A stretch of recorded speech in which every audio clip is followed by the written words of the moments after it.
4টার পরে থেকে আমি হেরার মোবাইলে পাইনি। ও আমি আসতেছি, তুমি ধৈর্য ধরো।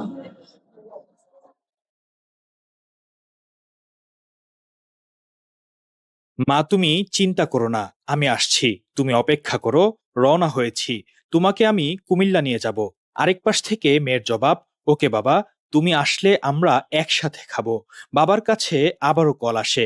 মেয়ে বলে, বাবা তুমি আমাকে ক্ষমা করে দিও, তোমার সাথে আর দেখা নাও হতে পারে। এমন কথা শোনার পর বাবা বারবার মোবাইল ফোনে কল দিতে থাকেন, কিন্তু এবার আর জবাব আসে না। ততক্ষণে হয়তো দুনিয়া থেকে চিরবিদায় নিয়েছে তার আদরের কন্যা। পরে গলায় ওড়না পেঁচানো অবস্থায় নিজ কক্ষের জানালা থেকে উদ্ধার করা হয় মরদেহ। অভিযোগ উঠেছে রাজধানীর মোহাম্মদপুর এলাকায় প্রেমিকের সাথে অভিমান করে গলায় ফাঁস নিয়ে আত্মহত্যা করেছেন তানহা বিনতে বাশার।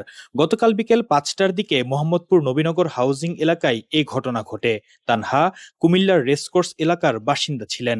পড়াশোনা করতেন বেসরকারি বিশ্ববিদ্যালয় ইউলেবে। পাশেই নবীনগর হাউজিং এলাকার একটি বাসায় সাবলেট ছিলেন।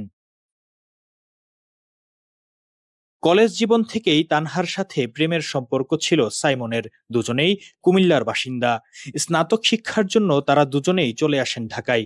তানহা প্রথমে ভর্তি হন ইন্ডিপেন্ডেন্ট বিশ্ববিদ্যালয়ে আর সাইমন ইউলেবে। পরে তানহা আবার ভর্তি হন ইউলেবে। তানহার বান্ধবী জানান, ভালোবাসার টানে বিশ্ববিদ্যালয় বদলানোর পর দুজনের সম্পর্ক আরো গভীর হয়। শুরুটা সুন্দর থাকলেও কিছুদিন যেতেই হাজির বিপত্তি। সাইমনের বিরুদ্ধে নানা অভিযোগ দিতে থাকেন তানহা। সাইমন অন্য আরেকটা মেয়ের সাথে বা ভার্সিটির বা অন্য কোথাও ওর হচ্ছে ডাবল টাইমিং যেটা বলে, ও হচ্ছে ডাবল টাইমিং একটা ছিল, যে কারণে তানহা ইউল্যাবে পড়তো না, তানহা অন্য একটা ইউনিভার্সিটিতে পড়তো।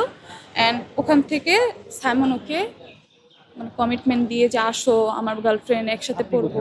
ও আমার সাথে সবকিছু শেয়ার করতো, হয়তো বা আমার ওর সাথে ঝগড়া না হলেও আমার সাথে শেয়ার করতো। আমি হয়তো ওর ওই দিন রাত্রের মতন যে বাঁচাইতে পারতাম যে তুমি এরকম কিছু একটা করো না। রুমমেট রুমি জানান, তানহা 2 দিন আপ্রাণ চেষ্টা করছিল সাইমনের সাথে একটু সরাসরি কথা বলতে, কিন্তু সাইমন পালিয়ে বেড়াচ্ছিল। তানহা জাস্ট সাইমনের সাথে কথা বলতে যাচ্ছিল আর সাইমন পালায় বেড়াচ্ছিল, আর আমি যতটুকু পারি যেভাবে পারি হেল্প করতেছিলাম যে সাইমনকে খোঁজার জন্য। তানহা জাস্ট কিছুই বলতো না, জাস্ট লাস্ট 2 দিন ধরে জাস্ট সাইমনের সাথে কথা বলা দরকার, কথা বলা দরকার, এগুলো বলতেছিল।